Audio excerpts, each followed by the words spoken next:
Boa noite a todos, que Jesus nos abençoe. A palestra da noite de hoje, ela tem como tema as parábolas de Jesus Cristo. Ela será proferida pelo nosso amigo e irmão em Cristo, Divaldo Franco. Então, meus irmãos, vamos orar? Senhor Jesus, amigo de todas as horas, de todos os momentos, bons ou ruins, está sempre a nos auxiliar, a nos proteger e nos impulsionar sempre à frente, avante.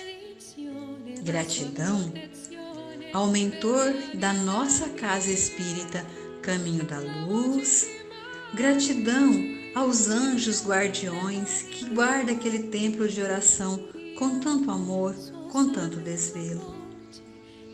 Nesse momento, Jesus, onde vamos assistir à palestra, nós te pedimos, Jesus, que nos faça companhia nesse momento tão especial. Que o Senhor possa ainda, Jesus, abrir o nosso canal da inteligência para que absorvamos tudo que o nosso amigo e irmão Divaldo Franco vai falar para a gente. Que nesse momento, Jesus, que estivermos assistindo a palestra, só o Espírito Santo de Deus possa nos fazer companhia. Então, Jesus, eu te convido, fique conosco hoje, agora e sempre. Que assim seja, Jesus, graças a Deus.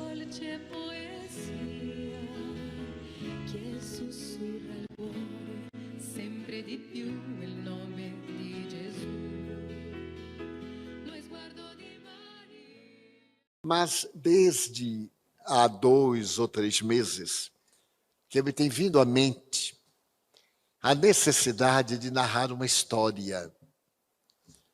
Conforme já falamos aqui, a arte de narrar histórias é a arte do desenvolvimento intelecto-moral da humanidade. Observemos os koans, são de uma beleza ímpar. As parábolas. Foi através das histórias que os escritores de todos os tempos deixaram a mensagem de luz para a humanidade. Mesmo na Índia, as obras fantásticas do Bhagavad Gita e outras, essas obras estão assinaladas por histórias ancestrais, especialmente de Krishna, narrando a ética da evolução ao seu discípulo Arjuna. Quando às vezes eu leio Krishna, eu me lembro muito de Jesus. E Arjuna, eu me lembro de João. Porque Arjuna era um jovem muito nobre, que pertencia a uma casta elevada, a casta Brahmani. E é claro que o grande mestre, para explicar os fenômenos da vida, àquela época, os mistérios da vida, compunha histórias. E o Bhagavad Gita, que é a história da filosofia da Índia, os Upanishadas, que são um povo que morava próximo ao Ganges, e que serve de inspiração, por ter sido o povo que fala a língua dos deuses, o sânscrito, que se afirma ser de uma beleza tal que é a maneira que Deus tem para comunicar-se com as criaturas humanas.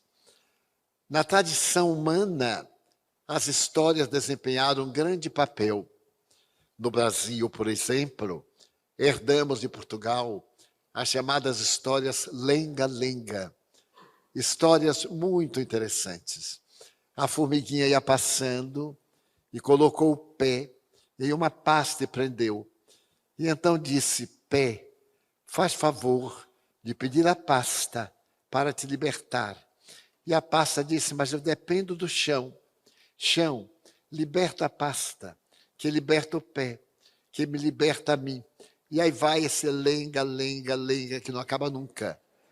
Nós vamos encontrar na literatura brasileira esse tipo de herança. Não nos referindo aos clássicos, nós vamos encontrar a literatura dos contos da carochinha.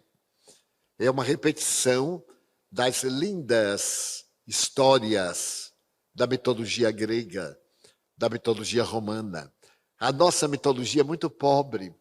Quando eu vejo, por exemplo, Zeus, um dos grandes deuses do Olimpo, fazendo chover, tempestades tremendas, eu então me lembro da nossa imaginação lendária. Ceci, Peri, Tupã, herança do Tupi-Guarani. E a repetição das grandes fábulas do Velho Testamento. E Deus fez chover 40 dias e 40 noites. E como havia um casal justo, que era Noé e sua mulher, Deus lhes anunciou e os inspirou a fazer a arca, que dizem as más línguas que foi encontrada há pouco tempo. É uma arca fantástica, porque há mais de 9.000 anos, ela está toda bonitinha, está até envernizada, foi encontrada no Monte Ararat. A imaginação produz esses contos fantásticos. Nós, em nossa literatura, também temos isto. A lenda do rio Amazonas é que Tupã estava muito triste com os indígenas que moravam na região da Amazônia. E então sentou-se na profundidade do céu e começou a chorar. Mas a chorar tanto que as suas lágrimas desceram e formaram o rio Amazonas, o mais volumoso do mundo. E o Amazonas tomou conta de todas as florestas. Mas nessas tribos havia um casal de 2 jovens que se amavam com muita ternura, Ceci e Peri. Então, Deus inspirou-os para que eles subissem em uma palmácia. E então as ondas do rio Amazonas arrancou a palmácia e eles foram flutuando até as terras mais difíceis dos estados nordestinos, dando-lhes vida, dando-lhes calor, dando-lhes humanidade. E será aí a velha arca de Noé. Eles se reproduzem. E aqui estamos nós, brasileirinhos. Tem muita gente que veio da Europa, da Ásia, para atrapalhar.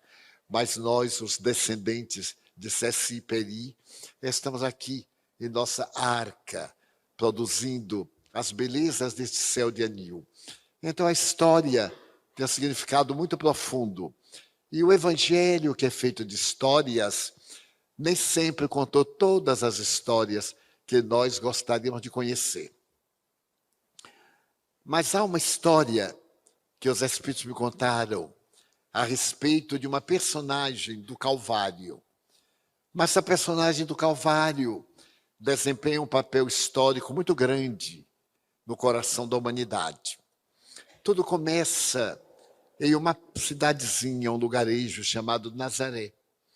Nazaré era quase uma vila, com uma média de 200 a 250 pessoas, ficando numa região mais alta da Galileia, não de montes muito altos, montes de 20, 30 metros no máximo de altura. Ela era muito acidentada. A cidade era amuralhada, como todas. E havia uma fonte única, que o nosso pai Jacó, como diz a lenda, havia mandado construir naquela região hostil. E era um dos divertimentos das mulheres, ao entardecer, buscar água na fonte do pai Jacó, colocar o cântaro ao ombro e ir na direção da fonte, buscar esse elemento vital para a existência humana. E certo dia estavam à beira da fonte as mulheres conversando. E já diz a história que mesmo as mulheres daquele tempo faziam fofocas. Não eram fofocas, eram fofocas, porque era um tempo muito diferente, mas fazia parte da alma feminina, certos comentários, certas acusações, alguma intolerância. Mas era bem nessa região que estava Miriam de Nazaré, uma jovem de 15 anos, de uma beleza incomparável, e que naquele momento se preparava para o consórcio com um homem de quase 60. As mulheres sempre foram muito benignas, muito tolerantes, e para atender aquele homem que era um antigo sacerdote do Sinédrio, e que, desejando purificar o Velho Testamento, teve que abandonar Jerusalém com outro grupo que iria formar uma cidade no alto de uma montanha. Esse grupo vai se dedicar a Deus com uma abnegação incomparável. Eles irão manter a castidade, irão ter uma vida muito saudável, não se alimentar de animais, muito menos dos animais suínos, e viver numa fraternidade muito austera. E no auge deste monte, João Batista esteve lá com eles, onde fez a formação da sua personalidade. Jesus, não. Jesus já era perfeito quando veio ter conosco. Mas, numa tarde muito especial, uma tarde do mês de Nisan, abril ou maio. Nisan é o mês da prosperidade em Israel.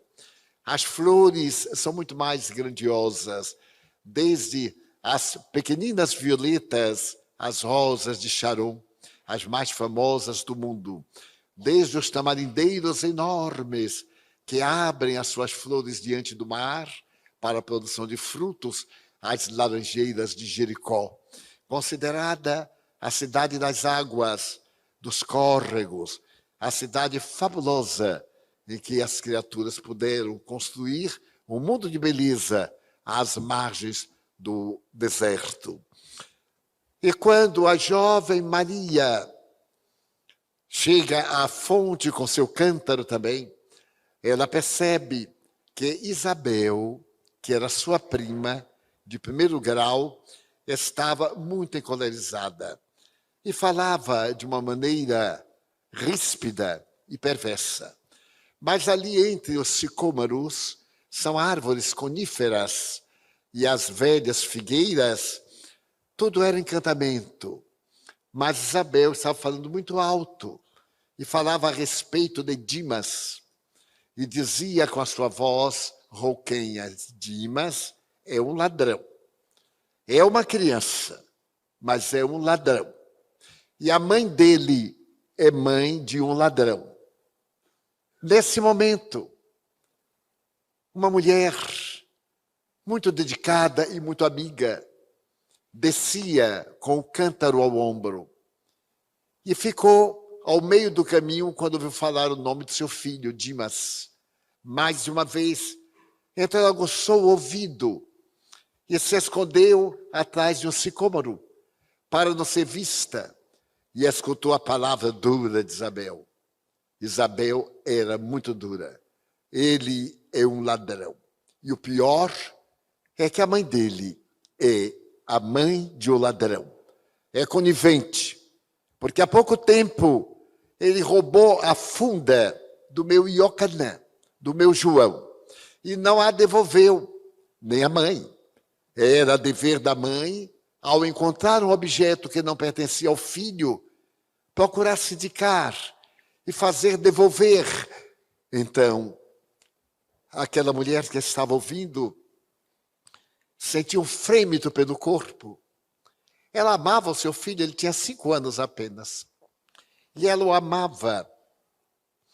E não podia admitir que uma acusação pesada dessa caísse sobre a candidez do seu filho.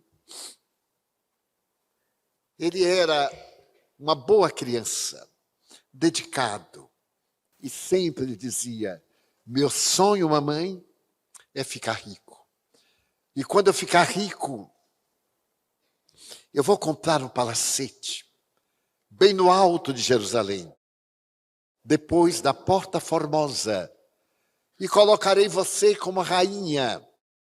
para governar os corações, o nosso palácio.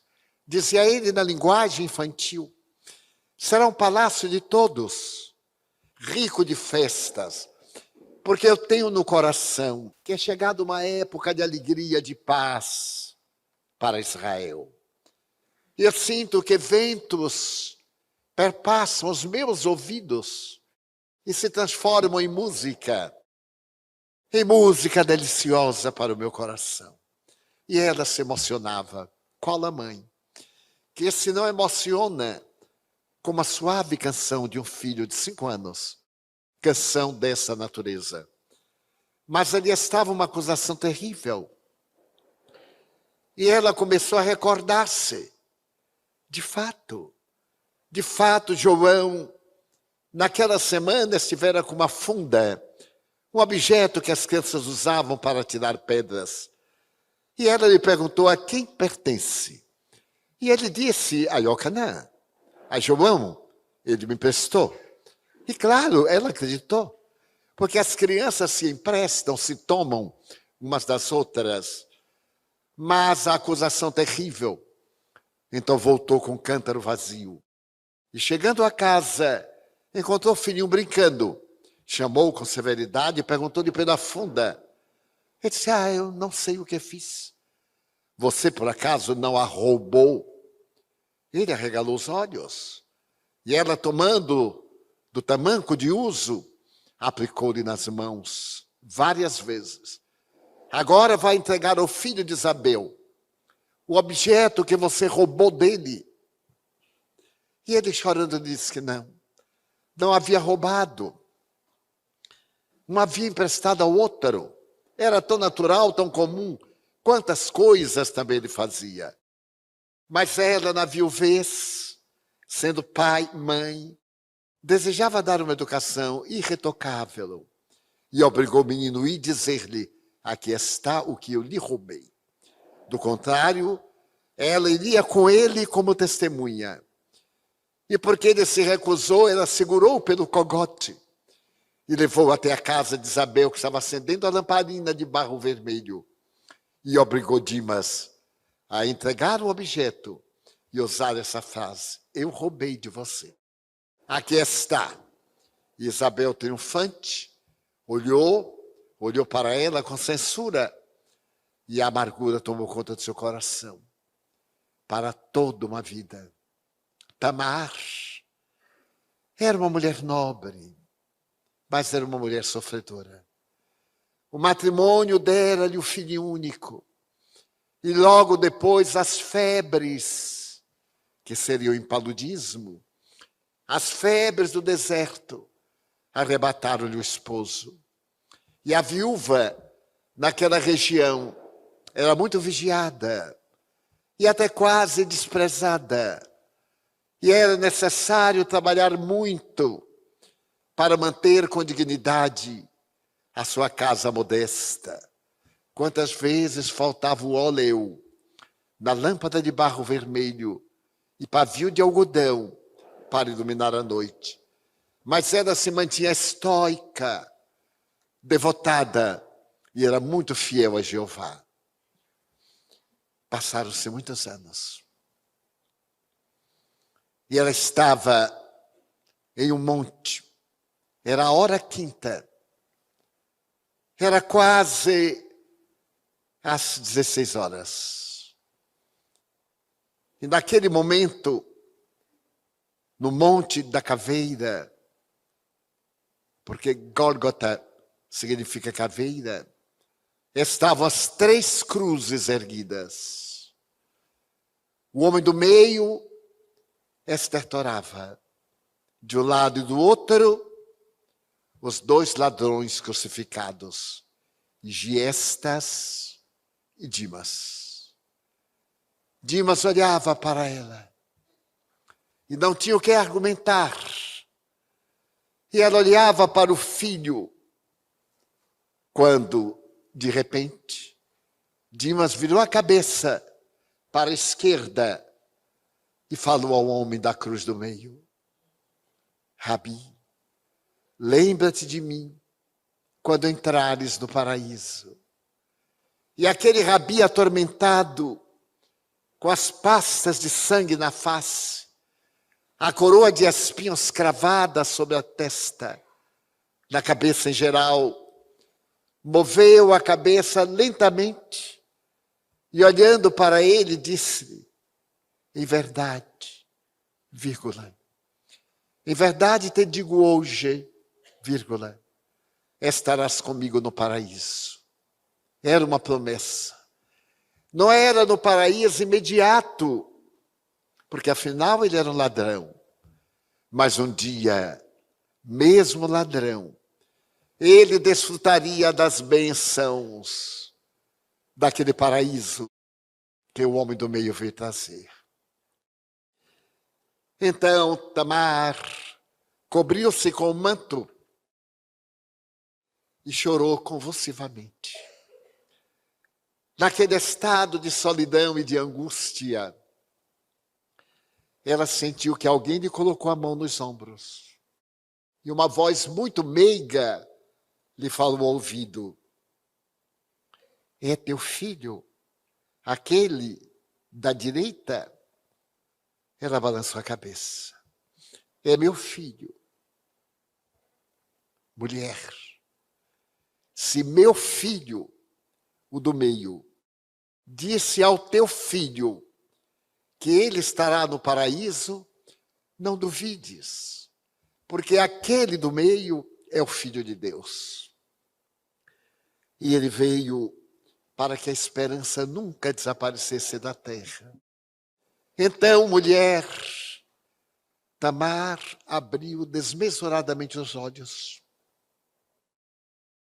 porque aquela voz que lhe entrava pelos ouvidos também ficou na sua alma, naquela tarde longínqua de há 25 anos, quando Isabel, acusando Dimas, foi repreendida por aquela jovem. Ela ainda pôde ver o rosto entre os galhos do sicômoro. E a voz doce daquela mulher disse: Isabel, não sejas tão cruel. Qual é a mãe que se compraz em ter um filho ladrão? Talvez ela não saiba que o filho tem esse mau hábito. É coisa de criança, Isabel. Meu filho, o meu Yashua, costuma dizer a todo momento: mamãe, a piedade, a compaixão. Todas as criaturas erram. Todas as criaturas são de barro, mamãe. E o barro quebra. Mesmo quando ressequido, ele quebra. Ah, Isabel, e tu sabes que o meu filho, como o teu filho, são filhos de Deus. Então, Tamar não esqueceu nunca dessa voz meiga e compassiva que interferia a favor do seu filho. Ela não se importava que a criança fosse ou não ladra, mas ela se importava muito que a mãe fosse uma cooperadora, uma negligente, e ela defendia o direito das mães. Então voltou a cabeça para o lado e viu o perfil daquela jovem por detrás de um manto azuláceo, os olhos túmidos de lágrimas. E ela disse: olha para meu filho, ele é o Filho de Deus. E se ele promete ao teu filho. Então Tamar continuou a recordar-se daquela tarde, dos dias que sucederam.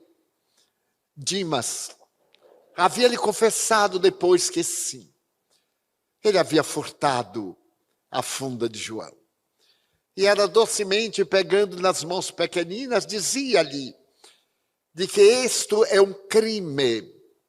Quando nós usamos o que nos não pertence, sem a autorização do proprietário, cometemos um crime. Se nós o fazemos às ocultas, é um furto. Se fazemos diante do divino, é um roubo. E se geramos briga, é um ataque. E é necessário que haja um sentimento de respeito pelo que não é de nossa propriedade. Mas o menino crescia. Crescia com a espontaneidade das flores do campo. E quando ele completou 10 anos, ela lembrava agora. Ele chegou um dia em casa, correndo, e disse: mamãe, acabo de realizar um trabalho. Dá-me tuas mãos de santa. E pegou-as e jogou 3 moedas de ouro. Ela, mas 3 moedas de ouro? Sim, mamãe, ganhei-as. Ganhei-as do trabalho. Ela lembrou da acusação de Isabel. As moedas queimaram-lhe as mãos, ela jogou-as fora. Tu roubaste. Qual é o trabalho que te daria 3 moedas de ouro? Mamãe, eu fiz um trabalho pesado. Meu filho, tu és ladrão. E continuas ladrão. Como disse Isabel. E sentia as mãos arderem. O semblante pálido do filho. As lágrimas nos olhos. Mamãe, eu não sou ladrão.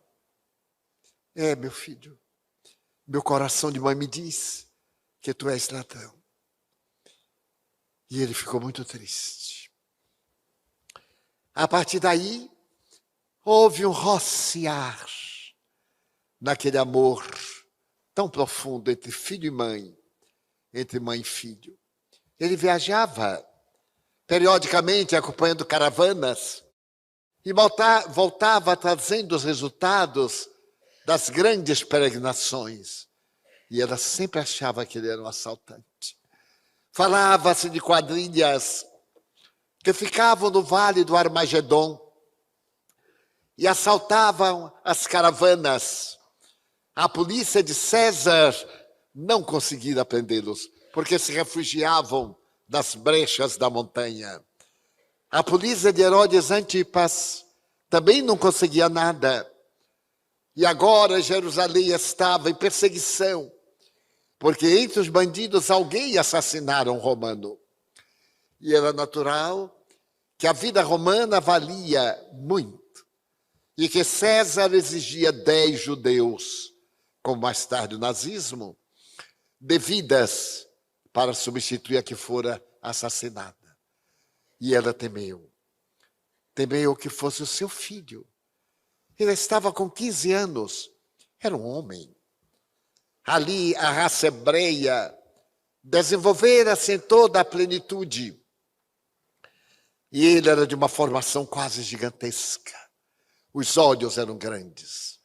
O cabelo encaracolado, a barba nunca feita, porque tinha a herança nazarena. E ele aparentemente era homem equilibrado. Mas parecia algumas vezes que ele estava perdido em reflexões. E ela se perguntava: que pensará o meu filho? Então submeteu a uma confissão, dessas confissões tormentosas para qualquer mãe. E ele negou. Não. Você acha que eu seria um criminoso, que essas mãos matariam alguém? Mas para matá-las estariam nas mãos através do atrevimento de um assalto, de um crime. Mamãe, eu não sou ladrão. A funda de João foi quase uma loucura de infância. Nunca mais. E ela queria acreditar. Como desejava acreditar para ter paz. E naqueles momentos, ela lembrava do marido, homem probo, cumpridor da lei, duro nos exercícios da religião, e resolvi acreditar no filho. Afinal, ele estava dizendo, ele merecia crença, crédito, mas aquele assassinato parecia que um dia ele estaria envolvido e teria que resgatar de uma maneira dolorosa.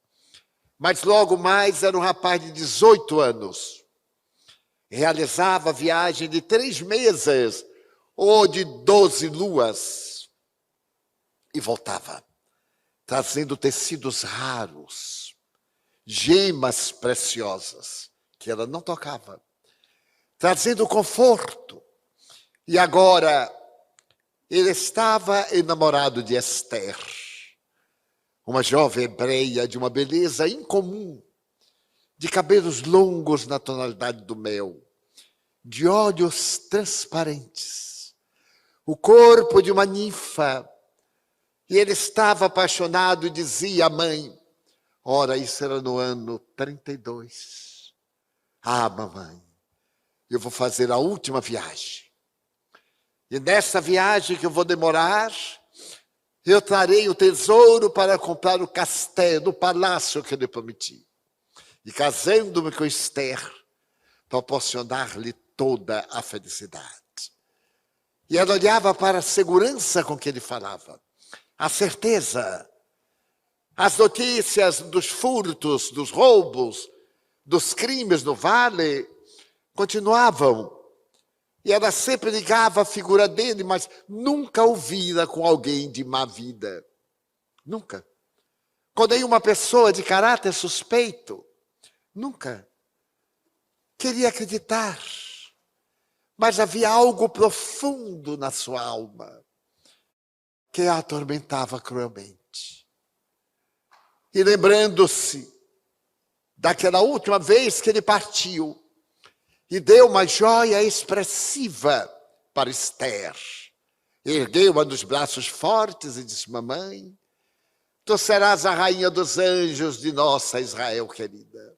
Eu me vou e trarei na minha burra de couro trabalhado o tesouro em moedas de ouro, para comprarmos a vila das mais belas, perto de Herodes, de Anás, de Caifás, dos poderosos de Jerusalém.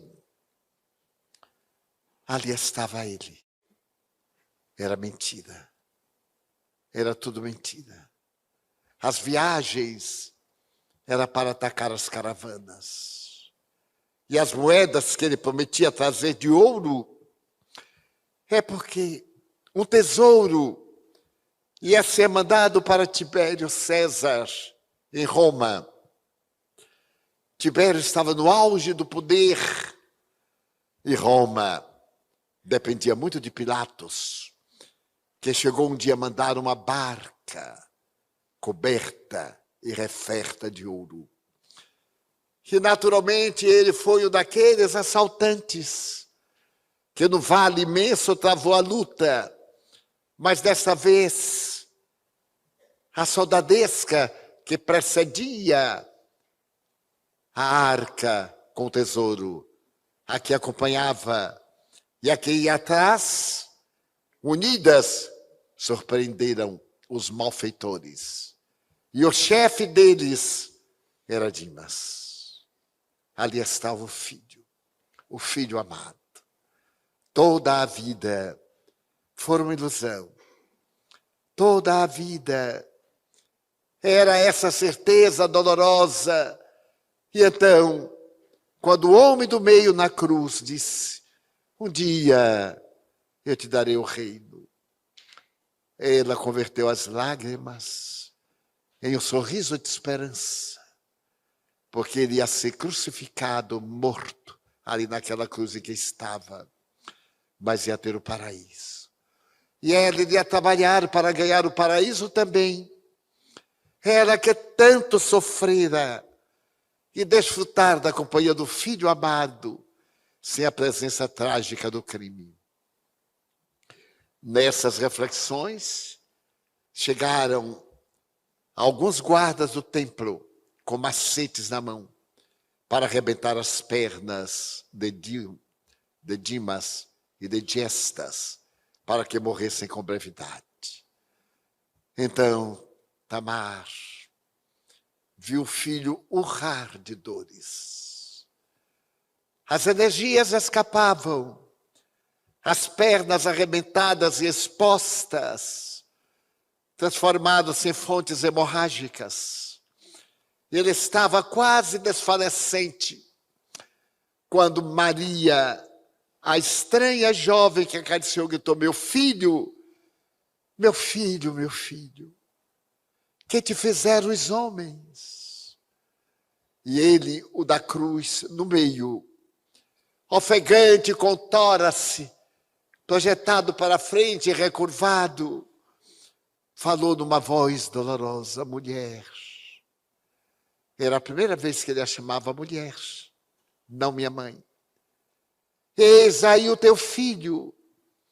E olhou para João. O rapazinho tinha 17 anos. Era imberbe. E olhando para ele: filho, eis aí tua mãe. Jesus rompia todos os liames da consanguinidade para falar da família universal, da família do amor universal. Então Maria deu aquele grito e ele, agora, com os hematomas já em forma de feridas, disse algumas palavras cabalísticas. Eli, Eli, lama sabachthani. No dialeto aramaico. Deus, ó Deus, está tudo consumado. A cabeça pendeu e Maria desmaiou no solo. João acudiu-a e Tamar tomou-lhe das mãos álgidas e olhou para Dimas, que urrava de dores, com as pernas quebradas.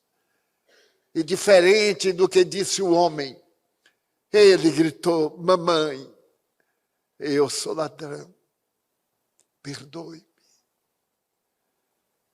E Tamar, lembrando-se do que o homem do meio havia dito, pedindo a Deus que perdoasse os seus algozes, correu e abraçou aquelas duas pernas sangrantes, de ossos expostos.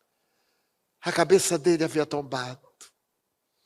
E acarinhando-lhe as pernas esfaceladas e os pés: eu te perdoo, meu filho, porque tu és a minha vida, e eu te perdoo. Que Jeová te perdoe também. A humanidade sempre viveu dramas. Quantas mães estão hoje desesperadas por causa dos filhos ladrões. Ladrões porque foram vítimas da toxicomania, porque foram vítimas da tragédia do século XXI. A droga. Começaram inocente na escola. Os bandidos colocavam no refrigerante. A criança tomava e toma e sente bem o gosto, o estímulo. Depois, a primeira dose que é dada gratuitamente. A segunda, a terceira já é negociada. A dependência se estabelece. E então, ao invés de dar a droga refinada, dão um refúgio muito pior, que começa a destruir os neurônios e a dependência. E agora a droga é vendida a alto preço. E a vítima começa a furtar em casa um eletroeletrônico, uma joia, um objeto que está bem guardado.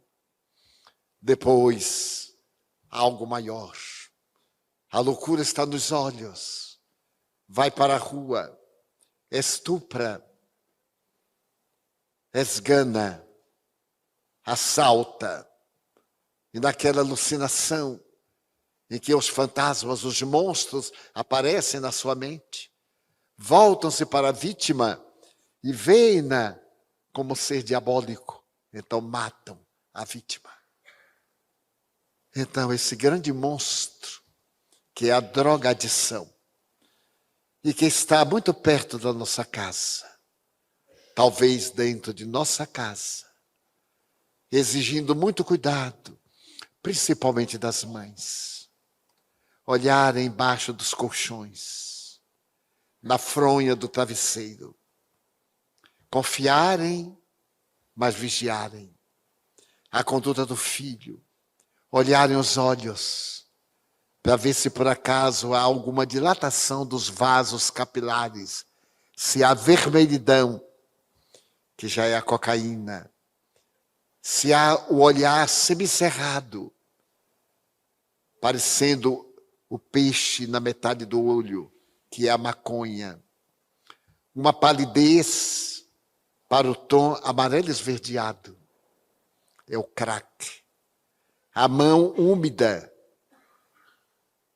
fria e muito alva, é a droga química, a respiração entrecortada, a linguagem difícil, não pronunciar todas as sílabas, dizer algumas sílabas,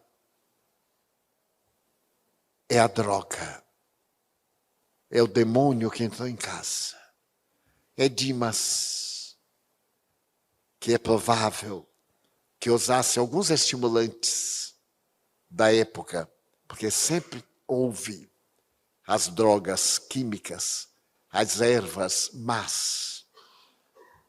E com toda a ternura, amparar seu filho, conversar, confessar, não brigar muito, não resolve, não ameaçar, não resolve. Conquistar mais pelo amor, ter muita paciência, porque a grande prova deste século de luzes e de sombras, de grandezas e de misérias. E se por acaso alguém que me ouve está nessa injunção e ama sua mãe, a seu pai, porque assim não se ama, faça um esforço. Não corte de uma vez. Diminua. Cancele 2 doses num dia. Na outra semana, mais 2 doses. Para o organismo ir acostumando. Porque se cancelar, não aguenta. Vem a loucura, vem a crise do desencharcamento. E se por acaso algum pai, alguma mãe, alguma namorada, algum namorado aqui presente está defrontando essa situação, muita compaixão, porque também é uma doença, torna-se uma doença. Quando estiver falando com o paciente, acaricie a cabeça, orando a Deus. A prece tem um poder muito grande, acariciando e dando um passe de ternura, pedindo a Deus misericórdia, aos espíritos bons, pedindo proteção. E a própria pessoa se aplique o autopasse, leve as mãos às frontes, orando, pedindo a Deus misericórdia, mesmo que lhe seja bem agradável a droga, que é muito agradável, mas é venenosa, porque seu efeito passa e a nova dose tem que ser mais forte, tem que ser pior até a dose fatal. Gosto de dedicar esta noite a este problema do ladrão de vidas, em homenagem a Tamar, a mãe de Dimas. Esse ladrão de vidas, que é a drogadição, que está nas festinhas de aniversário. Nas festinhas de aniversário, as mães vão como que não quer nada. É lá que começa. Nas festinhas começam às 11 da noite. E vão até às 5 da manhã. E dormem na casa do aniversariante. É aí que ocorrem os estupros. Não confiem. O jovem não tem experiência. Se acha muito conhecedor. Todos nós já fomos jovens. Sabemos como que é. Quando voltar para casa, examine, converse. Não finja que está tudo bem, porque vai ter um momento muito difícil. E talvez sem recuo, porque enquanto estamos no começo, no período, há tempo. Os bons espíritos, os anjos guardiães, tudo fazem, mas estamos no mundo físico, material, necessitamos de amparar nossos filhos. Ter muito cuidado com os educadores, com as lições que trazem da escola, da universidade, das faculdades. Vigiarmos e falarmos muito de Deus, mesmo que eles riam, façam bullying. Se eles têm o direito de não crer, nós temos o direito de acreditar. E se cada um pensa que devemos respeitar a sua forma de ser, nós também exigimos que respeitem a nossa forma de crer. Então, estive pensando muito esses dias, e me lembrei muito de Tamar, e dos grandes Dimas da nossa sociedade. Esse período de obsessões coletivas, de espíritos perversos comprazendo-se em desviar-nos do caminho, em perturbar-nos, em nutrir-nos do nosso plasma, das nossas emanações. Isso também é doutrina espírita. Porque se há de pensar que a doutrina espírita é ficar repetindo a palavra Allan Kardec, as obras básicas. Mas o que Allan Kardec falou está nas obras básicas é isto, em uma linguagem própria, para cada época, para cada drama, para cada cultura, para cada circunstância. Já que nós sonhamos com uma vida saudável, com um mundo melhor, que façamos do nosso lar, da nossa casa, este mundo melhor. E instauremos a leitura do Evangelho. 15 minutos, uma vez por semana. Se um filho não pode ficar 15 minutos ao lado dos pais, uma vez por semana, por que os pais têm direito de ficar 24 horas ao lado dele, tomando conta dele, piegas, não posso contrariar meu filho para ele não ter conflito. E os conflitos que ele já tem? O que é que vai fazer? Aproximar mais, conversar mais, substituir o colega. Porque quando os pais falham em casa, os amigos substituem. E os amigos são também crianças doentes, jovens viciados. Só vão dialogar aquilo que lhes apraz. Então espero que estas reflexões, partidas do ímã do coração, encontrem guarida nos corações de todos. E que o bem prevaleça em nós por em cima do mal. A alegria, a esperança, a misericórdia, a compaixão. O mundo está cansado de tanta chibatada. Precisamos agora de bálsamo para as nossas feridas. Vamos orar. Meus irmãos, depois de ouvirmos essa palestra do nosso amigo e irmão em Cristo Divaldo Franco, com tantos ensinamentos em torno do Cristo Jesus, somos muito gratos por tudo que ele nos disse, pelas orientações para o nosso dia a dia. Então, meus irmãos, vamos ao passe? Senhor Jesus, amigo irmão,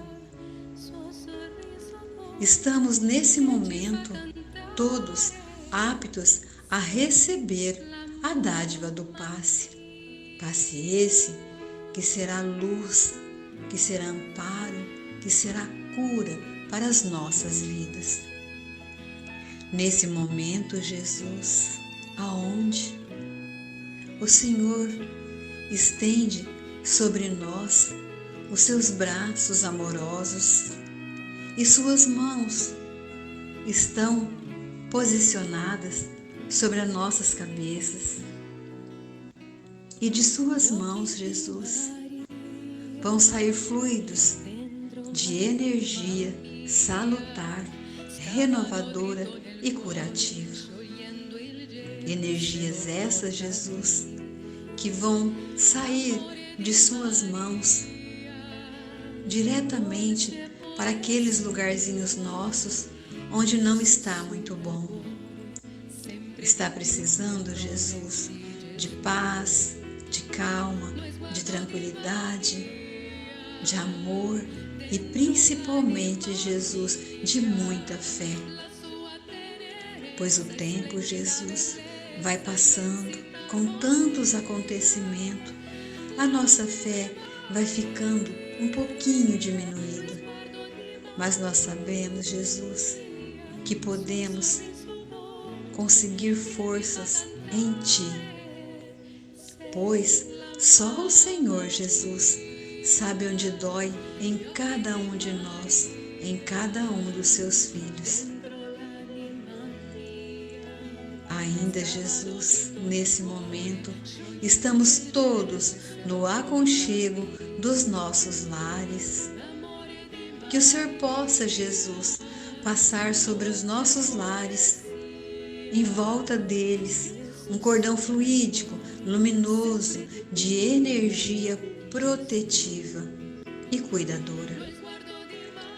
Nós sabemos, Jesus, que nem o mal vai conseguir transpor esse cordão fluídico de energia protetiva que o Senhor colocou em volta dos nossos lares.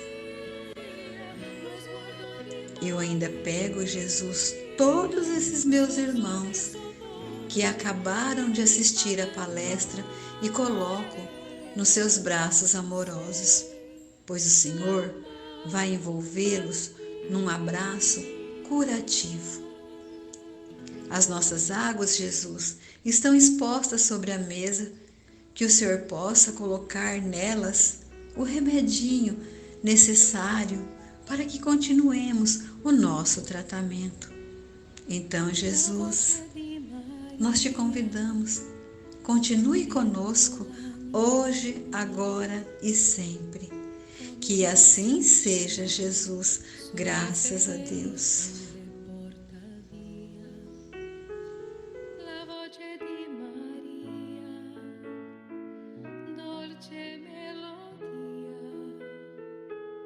Che ci porta al cuore sempre di più nel cuore di Gesù. Le mani di Maria sono